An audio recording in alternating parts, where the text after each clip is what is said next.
Hi, folks. I'm Dave Fuller, and welcome to Creative Conversations. This is episode 2, the second ever episode of Creative Conversations. And today, my guest is Faustina Agolley, and some of you may know her as Fuzzy. And we're going to have a chat about the creative process and what being creative means to Faustina. So, Faustina, how are you going? Hey, Dave. I'm Thanks. super well. How are Yeah, you? really, really good. Really good. Thank you for joining us. I really appreciate it. Oh my gosh, my pleasure. It's so fun to be involved. Well, very cool. Now, one of the first questions I'm going to ask you is I asked you to bring a drink along, Oh yeah. and I'm curious I what that is. I brought soda water because I've had coffee all day. And so yes, I'm a coffee drinker. I know that you're a hardcore coffee drinker, but yep. Yes, I am a hardcore coffee drinker. Yeah, but this is my substitute. So I love bubbly water because it feels like a party in a glass as opposed to just basic I'm with you. H2O. Yeah, it makes me feel energized. So this Well, is my go-to. that's it. That's a question that leads me into, I guess, energy. Let's talk about energy. You've got oodles of energy. And I'm curious if I can go there for a moment. Yeah. Where do you get that energy from? Is that Oh my gosh. No, that's a good question. When we're talking about energy, so basically the work that I do, gosh, so I do so much in the creative space. I've worked as a broadcaster in music television, and I also DJ music festivals and clubs and parties and what have you, and tour around. What else do I do? I act. And worked with Sydney Theatre Company and Melbourne Theatre Company on a play last year with John Bell of Bell Shakespeare, on a play called The Father. So all these things actually, the work that I do is the thing that energizes me. So music is probably the foundation of what energizes me the most. Who doesn't like music? I think if anybody says that they don't like music, I don't know. I don't know them, don't want to know them. Yeah, don't know how they're human. No. But I've always loved music, and I think that I did a very clever life hack when I was in year 12 and I was, final year of high school, deciding on careers.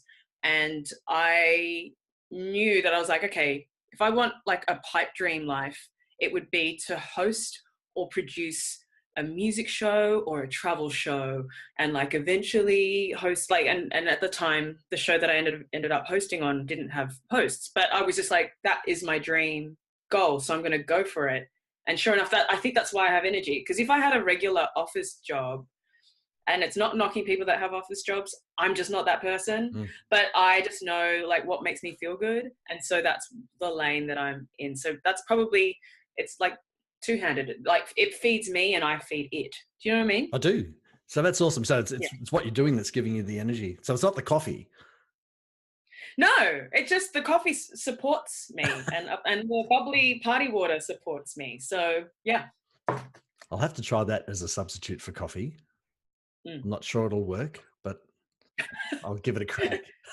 Yeah. I do love my coffee. So I'm curious, at what age did you know that you were innately creative? Was there a moment, something that happened, or just an awareness? When did you know? You know what? I don't think I have ever like understood creativity until maybe like when I came out like a couple of years ago. Like, so I came out to myself and publicly a couple of years ago, but I had realized that there were elements of me that I was suppressing that also led to expression, or was dulling down expression perhaps. So I don't know. I didn't realize, I don't think I really connected the dots that broadcasting was creativity in a way, or interviewing artists were creativity, until you started your podcast actually, and you were talking about it.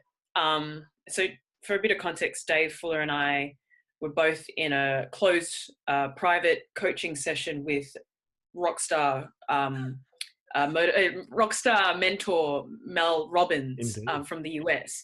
And, part of that course was to work on a project. And for you, Dave, it's this. It's this, exactly right. This is where this came from. That's where this came from, is Creative Conversations, which I think is bloody awesome. And it was interesting when you were talking about this and talking about who you were going to interview, and then you asked me about my process. I didn't realize that, there actually is a creative element to interviewing musicians and having a successful interview by the end of it for broadcast TV. And I didn't realize that, yes, there is creativity behind DJing songs that don't belong to me, but they're popular songs that can fill dance floors and get thousands of people going absolutely crazy. And you're creating energy for them. And that's a really vital role, particularly when there's a lot of people buying into, like stakeholders buying into it, like promoters, or like in a club where, the main thing that they get out of it is the sale of alcohol. Like, so if they're not having a good time, then they're not going to be having, it's not going to translate at the bar. Yeah, exactly. At the club. Yep. And that's the telltale sign of like having a great DJ set in a club is like, did they make crazy money that night on the bar? So like there's so much that goes into it that also leads to commerce or commercial success, Yeah. So I know you do more than that in terms of your creativity. I know it goes in many areas. You mentioned you've acted. Yeah. What other areas of your life would you consider now that you're thinking about being a creative? Because you've always been one. What other areas of your life do you think, are you creative and expanding into perhaps? Or you know what? I think, creativity is lateral thinking. I think that's what it is. It's also, it's like being in a space with other like-minded people and saying, well, what if we tried this, or what if we did that, and so the areas of my life that I'm looking at now is once a few of the streams are, sorry, there's so many, creating a couple of television shows. One's an animation, another one's a comedy series. The other projects are creating my own kind of dance music, and I'm looking at Afrobeat as being the first sort of sounds that I'd be creating. That's also infused with pop and dance. And then, and I'm taking a course for that right now with Masterclass. I'm watching deadmau5 and seeing how he I've done that course. It's incredible, isn't it? I've only watched the first couple of lessons, but he's been incredible in terms of describing his process, his creative process, which I found it so liberating because he's finally given a framework to it all. And the other thing is more humanitarian based, long term, to assist with the global refugee crisis. So there's this entertainment side of me and this area that I love to play, but it's also injecting that same lateral thinking to solving things that I care about and matters that I care about. And but I probably won't talk about the humanitarian stuff in detail today. No, fair enough. Well, let's talk about, I guess, you mentioned a framework with deadmau5. And you've got a whole bunch of projects on the go. Yeah. How do you chip away at those? Where do you start? Do you have a routine, or are you simply chaotic, which in itself is a routine? No. How do you attack a project? Okay, so how do I attack a project? So yeah, there are a few things going on right now. I think I've entered a new life chapter where things aren't chaotic. For so many years I think that it was, but it's because we've done this course together with Mel Robbins that it's no longer like that. So every morning now I actually have the 5-second journal that Mel had invented through these courses with excuse me, I have to keep unblocking my ears. It's all the airline travel. I've always had issues with my ears and balance. But this is in like an incredible journal, a science-backed tool in which to give your day structure. So the first thing I do every morning is filling out the page and setting out my intention in the day. So I will dedicate a day to one or two of the creative projects and turn off, distractions like mobile phones and what have you, and really allow myself to immerse myself into something that might be new. So with the comedy series, for example, I realized that I can't really work in open office spaces. And I've tried that yesterday when I was in Sydney. I was there for the Vivid Festival to see a particular gig with Solange Knowles. And I went to Joe's Juice Bar instead of going to Sydney Theatre Company because it was too far away for me to get there. And I realized I couldn't write the script and comedy skits in that space because I was too self-aware of other people being around me, and I need to say things out loud while I'm typing or writing and have a good laugh at myself, Okay. and be in character. So that's interesting. So a part of your process is that you say it out loud.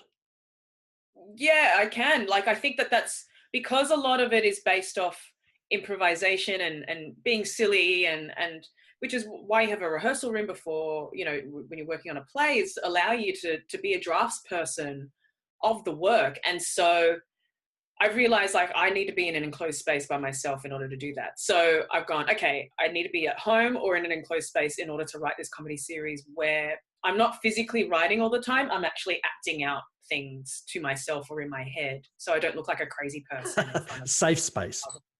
Yeah, safe space. So part of your routine is to have a safe space, and I'm exactly the same. I have I refer to this as the cave. It's my safe space. Yeah. I can come and write and make mistakes that go out of tune. It doesn't matter. That's interesting. And so you've started the what Mel refers to as the morning routine. Oh yes. And that's becoming your new norm. Something you really. Oh yeah, big time. Yeah. So I wake up and I don't press the snooze button. I don't lay in bed. I used to, for many years, particularly when I was, had mental health things that I was dealing with not coming out of a really bad relationship and dealing with figuring out my identity as a still in that process of coming out. I would lay in bed and just think about my issues and stuff. And now obviously all that chapter has closed. I wake up, get out of bed right away, full of energy, full of beans, because usually it's because the day before I've set out my intent and had boundaries around what I've allowed into my life and what I've, kept away from me, just doing things that completely energize me. And so therefore it compounds, so the next day I wake up and feel tremendous again. And even if there was a period where I made a mistake the day before, that's okay. We start again. So I get up, I work on the journal. If I'm in Australia, I usually take my mum to the bus stop and she goes to work. And then I take my dogs out for a run. And then I come home, I work out. I use the Sweat app, which is started by a South Australian woman, and it's apparently got millions of followers. All over the world. Yeah. I know her. Yeah, I don't know. I don't know her name off the top, but yeah. Kayla or Kaya. Kayla, something like that. Yeah, there's 3 women that are the main women of it, and I do the power one. So not the one that Kayla does, but this woman that's about having tone muscles and stuff. And I've noticed a big difference with that. So I do that, and then I get going with my day. I don't touch emails generally until the afternoon, just because I want to prioritize my things before I give attention to other stuff. And I definitely don't do admin in the morning either, because that bores me too. I'm hearing you. First and foremost. And I just want to use, I think Mel had said that in science, the first kind of 3 to 4 hours of your day is when you're at your peak. And I mean, I tend to agree with that, but I find also energy in other things in the later part of the day. I think because DJing you generally do in the evening. Yeah. So, but I do prioritize the morning to do things that fill me up, as opposed to replying to emails. Oh my God, that's the worst thing to do. Yeah, so that generally is how the day is structured. And then the later part of the day, I do errands, and that's the ideal day anyway. And I can work all hours really, because I don't have children at the moment or anything like that. But when I do have those responsibilities of looking after my brother's kids or something, then obviously I step up. But yeah, I'm using the liberty and the freedom now to kind of structure my time however I want. No, fair enough, and make it work for you, which is great. Yeah. So what challenges um, have you had to overcome to actually pursue this? I mean, Yeah, that's a good question. I think my biggest challenge going into this part of my life actually was self-sabotage. I was able to identify it stepping into the course that we did, and I I didn't realize the root cause was being having come out of a relationship that was verbally and emotionally abusive, and that compounded on top of being closeted for much of my life as well um, was my issue. And I connected the dots, I think, within week 1 of our course with Mel, Power of You. And it was when Mel got us to write down, to silo different parts of our lives. It was like things that we wanted to do in work, health, love, and all the reasons why, the excuses we were giving ourselves as to why we weren't doing them. And when I had to put it out on paper, and being asked the question, you had to answer it honestly. And I would write my answers, and I just was like running out of excuses. Like I was actually really frustrated at myself of going, I'm too lazy, I don't have the time. And I'm like, well, actually I should make the time. So that really spun me out for a bit. And I could not, for a good 24 hours, I was just racking my brain as to like, what is it? Is it lack of self-love? Is it, but I was just like, no, I've really worked on that. Like I've really done the work on I'm like, no, I do appreciate myself. I do value myself. Like, so what is it? And I realized that really I was getting in my own way, and I had adopted a pattern of thinking from that relationship, that toxic relationship, of which I realized I couldn't trust that person. So therefore I was constantly doubting myself, doubting people that were saying things to me, because within that relationship, I couldn't take anything at face value. That was the big thing that I'd come out of that relationship realizing, was that I don't think that people could be of their word. Yep. And that was constantly sabotaging myself, and sabotaging opportunities where people might want to come to me and collaborate, like a fashion brand, and that does a certain product in Australia. And I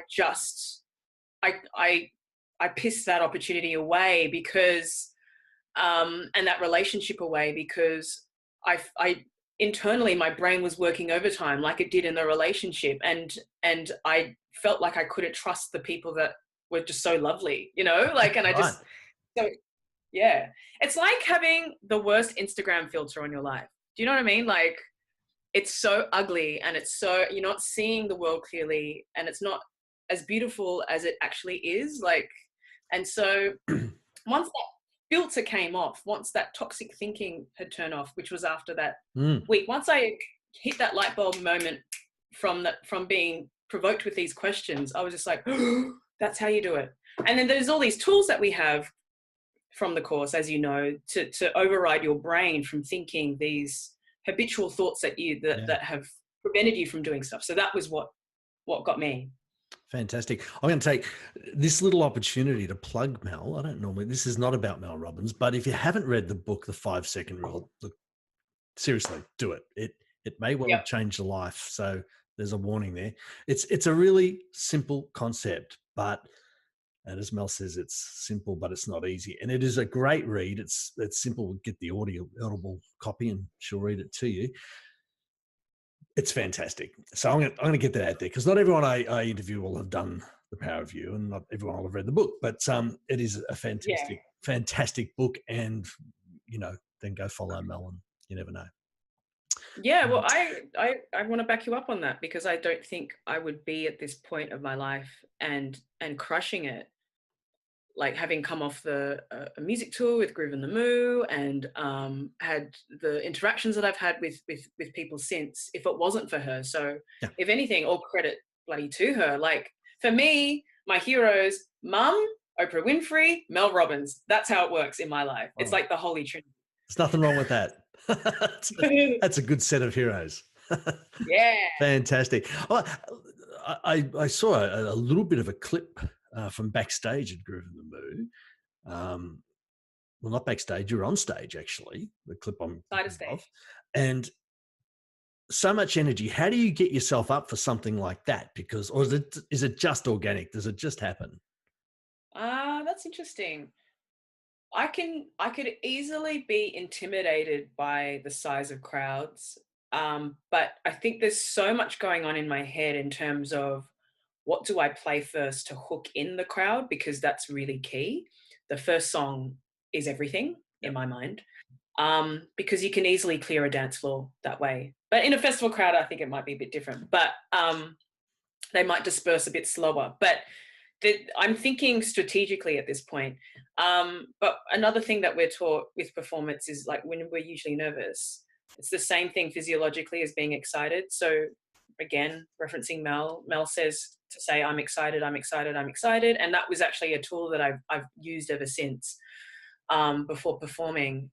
So that's how I get psyched up. Like, I've just got to make sure all the technical things are working, because you don't have time to do a tech check at a festival when you're kind of the DJ that is the glue in between the artists. Yep. Like, so I'm trying to get that down pat, and sometimes it doesn't work. And then, and then you have to find other plan B ways to do it. But I'm thinking of things to play. And when I DJ, once I've played a song and it hits the mark with the audience, I'm already thinking 5 or 10 songs ahead of just like, and then they'll like this, and then they'll like this, and then they'll like this song and that song and that song, and then I'm going to switch up the genre to this. So that's how my brain works. So the set, the set is fairly organic. It's not set in stone. You're moving it around. No, yeah, I have a playlist in my, so I play off a program called Serato, and you set up the playlist within iTunes, and then it feeds into the DJ software called Serato.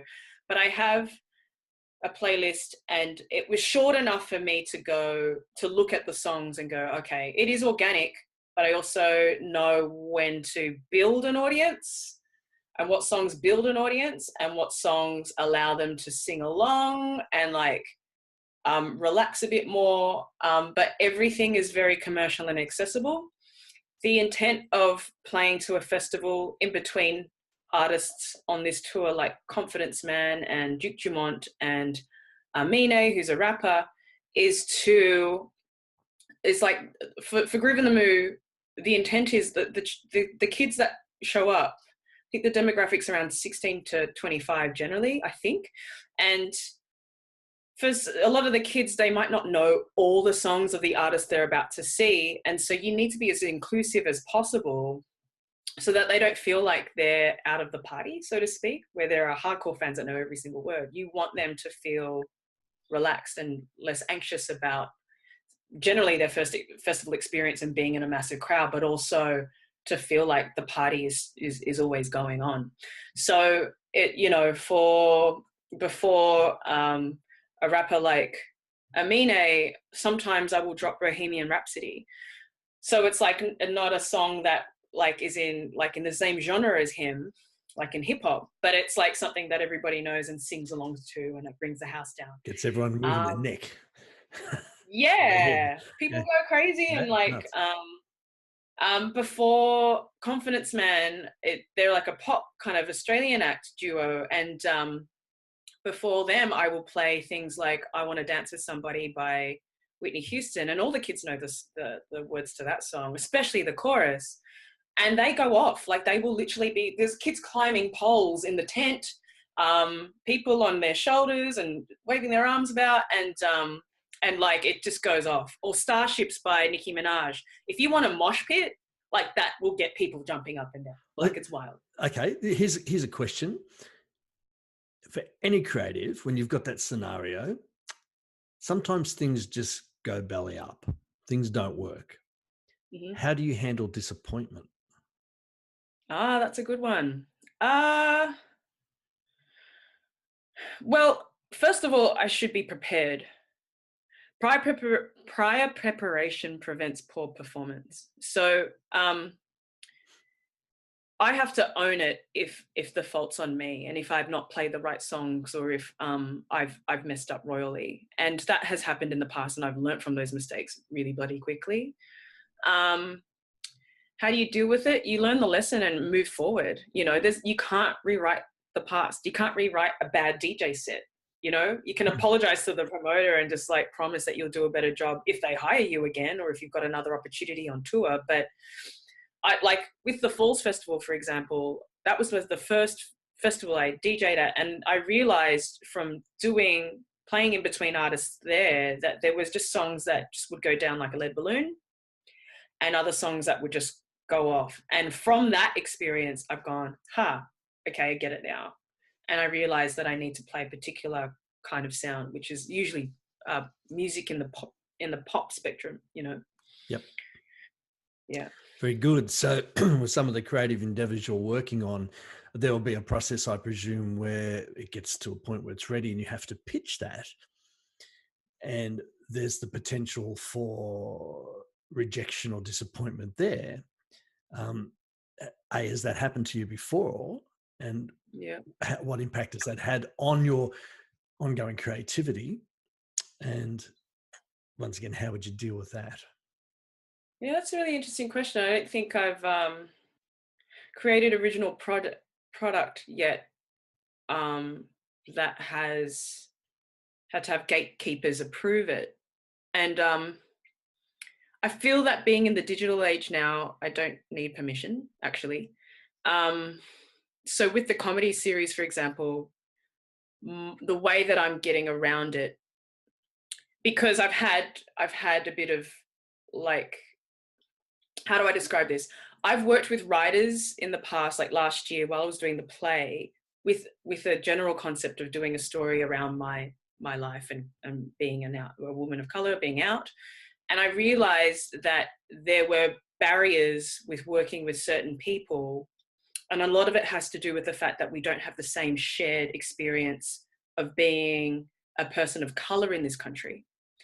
And it's a futile exercise to be working with these people for such a specific project that requires so much sensitivity and nuance with my voice. Do you know what I mean? Mm-hmm. So I have realized I pulled back from that and gone, well, I actually don't need to work with certain people. I'm going to work around it and like deploy the skills amongst people that have a similar experience to me and have a similar voice of people that want to lift me up, and put it online and build my own audience first, so that there's more authority going into a network, or going to a network that will respect the voice of the writers of this project and allow us to do our thing.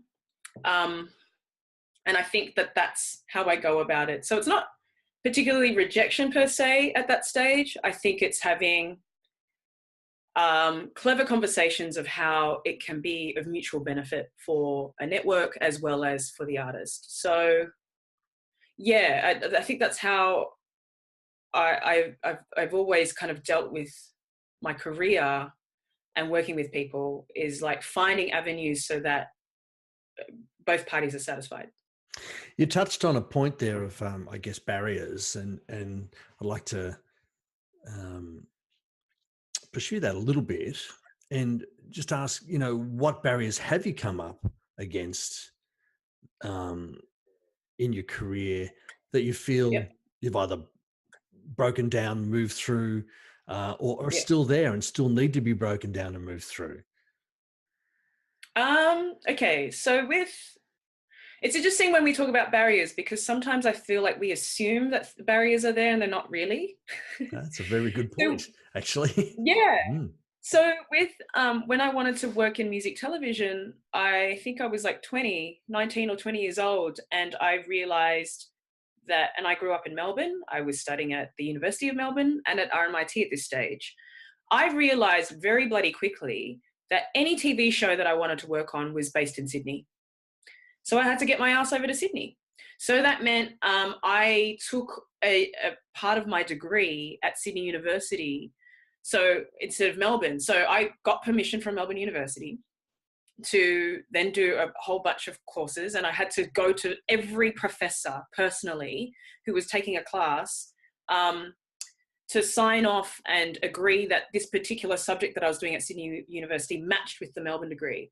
The paperwork was this big, Dave, like this thick. And you've already told me you love paperwork, so that must have been fun. Yes, right. And so, you know, there's ways around things. You've just got to you actually have to be creative to work around and figure out a solution for what you want. I wanted to live in Sydney. I knew that that was the only way that I was going to be a music television host. So I had to get my ass over there. But I also was not going to give up my degrees, especially because my mum was on my ass, and she's just like, there is no way you're pulling out of your courses. Good on you, graduating. Yeah. With RMIT, because it's a vocationally based university, it's not super into academia. My work experience, so I end up, you know, writing to all these television networks and calling up producers and stuff. And I'm like, can you please just let me like be in the room? Like, I just want to absorb. I'll do anything. I'll do research, blah, blah, blah. And I got a shit ton of no's, so many no's. No one, like, you know, no one wants to take a kid on and be responsible for a teenager. But eventually I got my yeses. Like, I just needed 1 or 2 yeses. And so it's a numbers game. So I went in there, and then my physical work experience at Channel 7, observing the researchers for The Great Outdoors and the editors there for The Great Outdoors, which is a travel show. I don't know if it's still on, but it's a travel show where they travel all over the world. But that became, like, that was credit towards my degree. Huh. So technically I was completing my degrees in creative ways. It's interesting that now you bring up creativity. I guess I have always been creative. There you go. In the way that I approach things.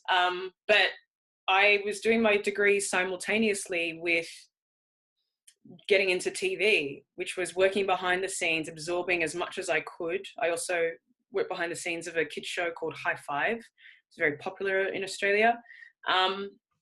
And then, you know, eventually that led to, and then could audition for things that were based in Sydney, and then that led to more on-air work because I was amongst the people that I needed to be in front of. Interesting. I think we touched on this in the first episode with Norwood, that idea of being connected or connecting and remaining connected, and how important that can be to a creative, in particular because we can often isolate ourselves. We do that. So that you're saying there that connection actually really, really helped actually putting yourself in that position.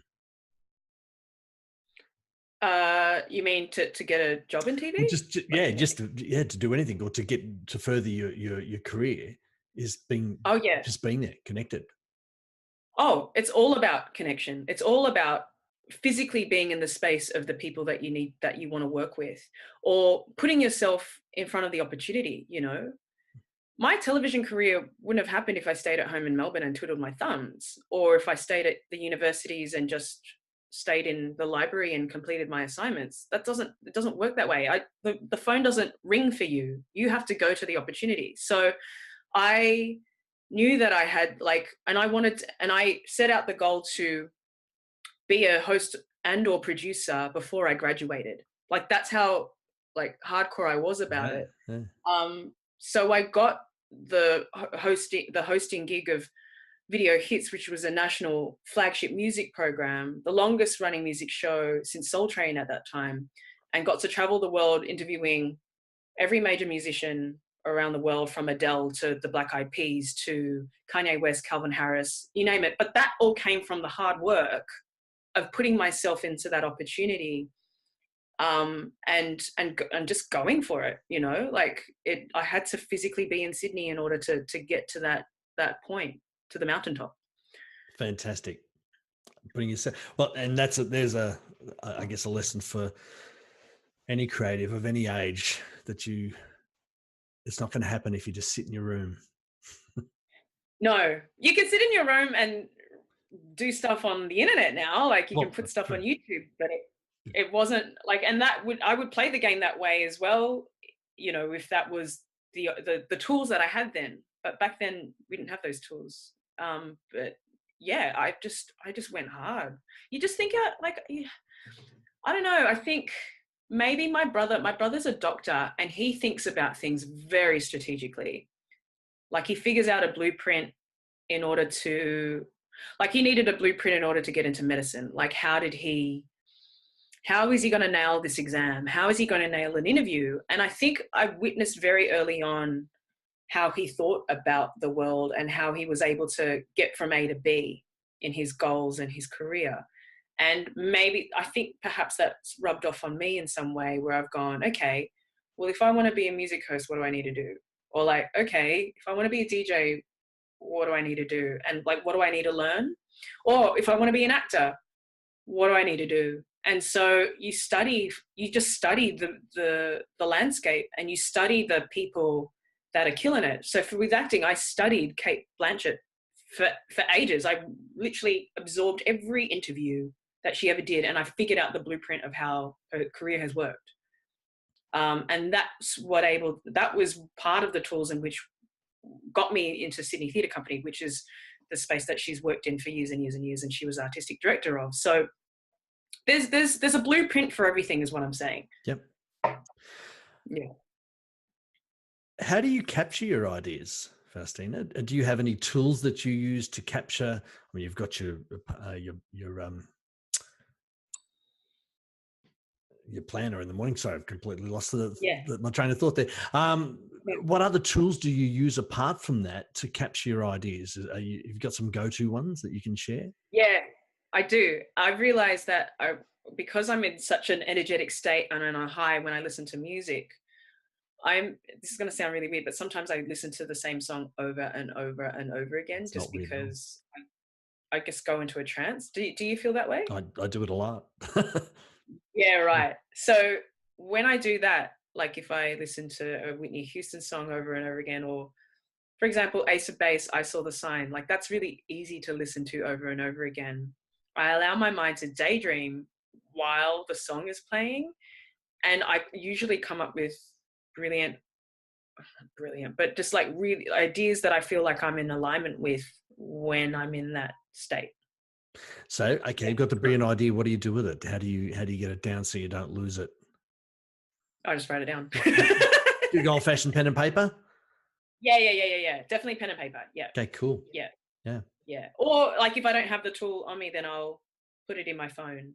Or if it's like a melody, because I've been thinking of melodies for like the longest time and I've never been able to translate it to actual recorded music, gone into Ableton and recorded it. Yep. But I've always hummed it into the voice memos. So I've got a whole bank of voice memos now. So you just have to bank away ideas somewhere in a notebook or something, and either your mind recalls it or you go back to the workbooks.